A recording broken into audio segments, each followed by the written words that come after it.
Good evening, ladies and gentlemen. I'd like to welcome you to another episode of Second Chance.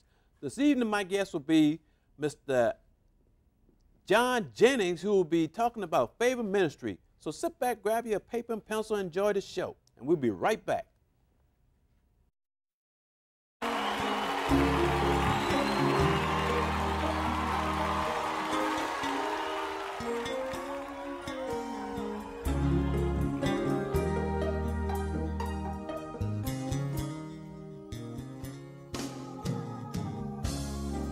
Good evening, ladies and gentlemen. I'd like to welcome you to another episode of Second Chance. This evening, my guest will be Elder John Jennings, who's going to tell you a little bit about favor ministry. How you doing there, Elder Jennings? Doing fine today, Paul. How are you? Great. Tell the audience about favor ministry. Well, I want to talk a little bit about favor, and that's an acronym, Paul. And the acronym is FAVAR, and that's Fathers Against Violence and Repeat Offenders. And that's a ministry where we help men that are getting out of prison to come back home and kind of acclimate them back into society, if you will, by way of transitioning with a job. We have job development. We sponsor them with clothing and food, and it's just an array of things we do with them coming into the program. The program itself is a 6-month to 2-year program, and our objective at the end of 2 years is that they would be self-supportive, productive, constructive, tax-paying citizens. How long has favor ministry been in existence? Approximately 9 years. We currently have 2 houses that we're operating out of that we've been operating for approximately 5 years, but the ministry itself is about 9 years old. How successful has favor ministry been? And can you tell us a little bit about some success stories that you may have on your clients? Great, I'm glad you asked. Success, when you ask about success, and this is in my opinion, if we just help one person to turn their life around and not recidivate, go back to prison, then I consider the program a success. However, we've had numerous people to come through our program. One of our most recent guys came through. He was actually my supervisor, my lead supervisor. We brought him in a little over a year ago, took him through the whole process of the administrative end of it. He pretty much, after 6 months or so, was able to take over the full operation, and he was able to help me tremendously. Near the 7th or 8th month, he started seeking to be an entrepreneur. We allowed him to utilize the lawnmowers that we have right there at the facility to mow our own lawn, to go out and mow the neighbors' lawns, and he saved his money, bought him a couple of lawnmowers, and today the story is he's a successful entrepreneur in landscape and horticulture.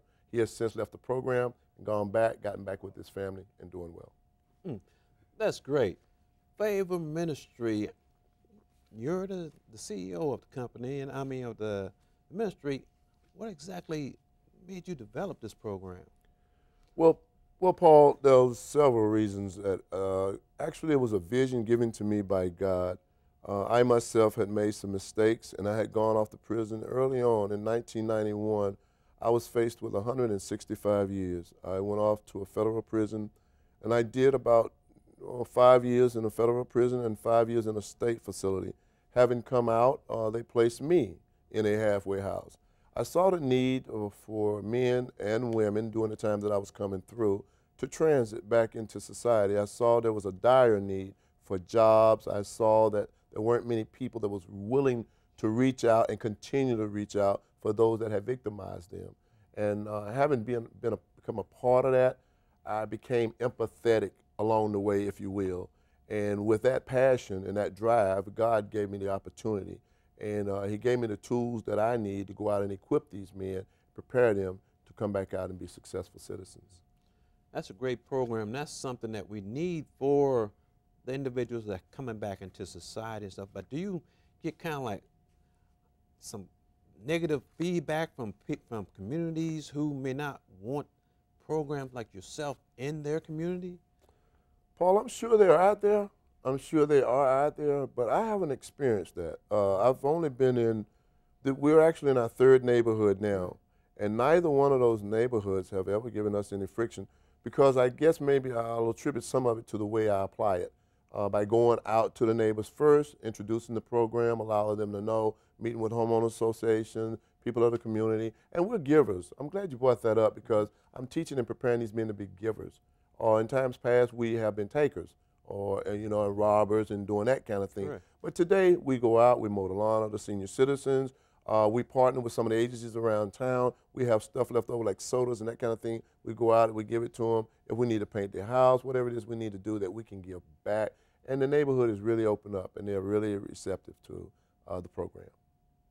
How is Favor Ministry funded? Now, funding, that's another whole matter. We have shoestring this budget for the entire 9 years. We've never received a major grant. We have and are funded now by Foundation of the Carolinas. They sponsor us with the small funding that we go out and help others or actually introduce the program to folk that are not aware of who we are or what we do. And we utilize it for that. But other than that, we're not. We're only funded by private donors and just basically coming out of our pockets. Being a program like that, seems like the community should want to embrace you and help you fund it out. You know what I'm saying? Try to get you more into and help you develop more, because this is something that really is beneficial to the community. You're absolutely right. Our guys, the recidivism rate that we have now, as I said before, once we take a person off and his life is changed, that's one less person that we, the taxpayers, have to continue to help. I've looked at the churches, I'm looking at the communities, and we're asking for sponsorship to sponsor one bed. They have something that we call program service fees. Now, their rent is free. I dare not charge a man rent when he has no money and he's coming out of prison. He's indigent right off the top. So we sponsor the rent piece of it, and we carry them until they're able to pick it up. And then we have what we call program service fees that they are charged, and that's simply for the programs that we're able to assist them with. And we do that by collaboration. There's a ton of agencies around the city, Goodwill, United Way, Jacob's Ladder, EEOC, ESC, the whole gamut. And we utilize those agencies to support our men. And for us doing that, we charge them $18 a day, $126 a week, $540 a month per person. And we utilize that monies to offset the rent, the utilities, and things of that nature. And currently, that's all the funding that we have. Can the homeless and the previously incarcerated be the same person? Absolutely, absolutely. And usually that's the way it is. Once a person has been incarcerated, Paul, and some of our guys recently were incarcerated, and then we have those that went to prison 30, 40 years ago that are getting out today. And when they're getting out, they are homeless because most of the family members have died away, or we're speaking a foreign language. We're talking ePod, iPod, MP3s. They have not a clue as to what those things are. And bringing them into the program, it takes a lot more training, a lot more work with them to get them back into feeling comfortable with even being back into this back in society. And that has to be a real tough thing, because of the fact that they're really, some of them are really what would you call it, been institutionalized, and trying to retrain them, reprogram them is kind of like one of the biggest things that you have to do. It's an obstacle and a challenge, but you know, I solicit that challenge because for everyone that comes forth in that condition, and when we can see him 6 months, 12 months later, his life has changed, that's the gratification. That's where we know we've won. But you're absolutely right, it is difficult. Getting them here, getting them to change over, getting them in the school. One big obstacle we have is ID. They can't do anything, even hunt for a job, without ID. And usually coming out of prison, all they have is a prison ID, and that's not accepted by most of the facilities or agencies or jobs. So our job, our largest struggle is trying to get them ID. And that's something I'm working on now with DOC, is getting a pre-release program, taking this program we now have and placing it in the prison 6 months to 12 months prior to them coming out, and then using the aftercare component to help them to excel or thrive on off into the future.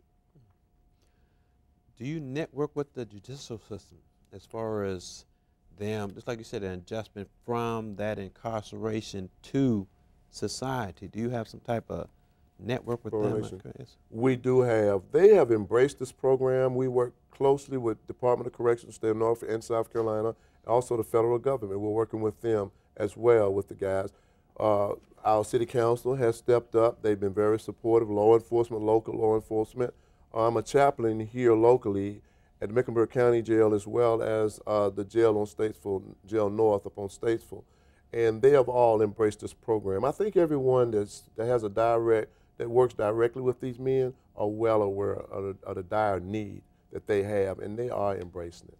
We just want, and I want society to understand that. I want the communities to know that law enforcement is well aware of what we're doing. And when any of these men come to this house, law enforcement is well aware of who they are, that they are here, and we dare not bring anyone in the community without them knowing. Okay. How can the church help in assisting previously incarcerated individuals, right, get back to society? The church is one of the main ways the churches can help is through mentorship. We can utilize, I say spiritual mentors primarily, but they need mentors. Ultimately, they need mentors.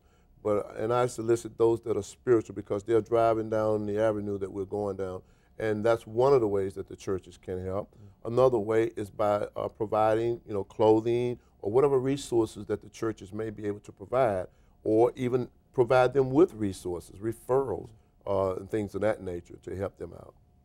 Okay, getting back to the church, do you feel like the church, being that these are individuals coming back from incarceration, are they forgiving? I know we teach that inside the church. Do you see that within the church and the guys that's in your program? Or do you kind of like see them swaying away from them? I mean, well, the guys sway away because of the unknown. They don't really know what to expect, Paul, when they go in there. A lot of my guys have been away for a while. They really don't know what to expect. And this is why I encourage the churches to embrace these men, especially if I bring them in, because I can all but reassure them that these men are men that are desirous and deserving of a second chance. And what the churches do, I found that they are receptive for the biggest part, but they are receptive with a skepticism, with a distance. And I guess you might say, rightly so, because they don't know if they can fully trust these individuals or not, because most of my guys have been proven to have done something wrong or made a bad choice in times past, and they're a little skeptical. But I'm here today to say that, again, these men have gone through a very intense interview process with the state, the federal, and at our level as well. And we're all but confident that these men are safe to bring back into the communities when we bring them back. Building that self-esteem in that individual, how important is that for you at Favor Ministries? Very. And not only at Favor Ministries, Paul, I need the community for that, because I can tell them I had that empathetic path that I've gone down, and I can share that with the men. And I think that's what really drives them. But if they can feel that coming from the community as well, it would be great. Building up their confidence, their self-esteem. We sit around, we talk, we have networking sessions where I encourage them to go out and understand that you're not the only one that's being turned down for a job today. There are degrees out here that are getting turned down. That kind of thing that we speak to them about, to encourage them, to reassure them it may have been dark today, but tomorrow there'll be light. And these are some of the very topics that brings true life back to them. I just left right before I came here to the interview today. I just left a graduation ceremony with a bunch of inmates, and these guys were also the confidence level up because of this graduation. And anytime you can bring one in and give him life again, it builds up his self-esteem. And that's very important to that individual, because he really wants to do right, but in some cases it goes beyond that criminal type thinking. It goes to something that happened possibly in their childhood and stuff like that. And you got to really, do you have like counselors or individuals like that that really come in and find out exactly that individual? We do, and we're looking for more. We only have one or two guys now that's really qualified, or should I say certified, to do that kind of thing, but those are some of the volunteers that we're looking for. We have Monday through Friday nights from 6:30 to 8:30 if there's anybody that may be listening that would be interested in coming out and teaching a life skills class, a counseling class, or just working with the men from, from any area of life.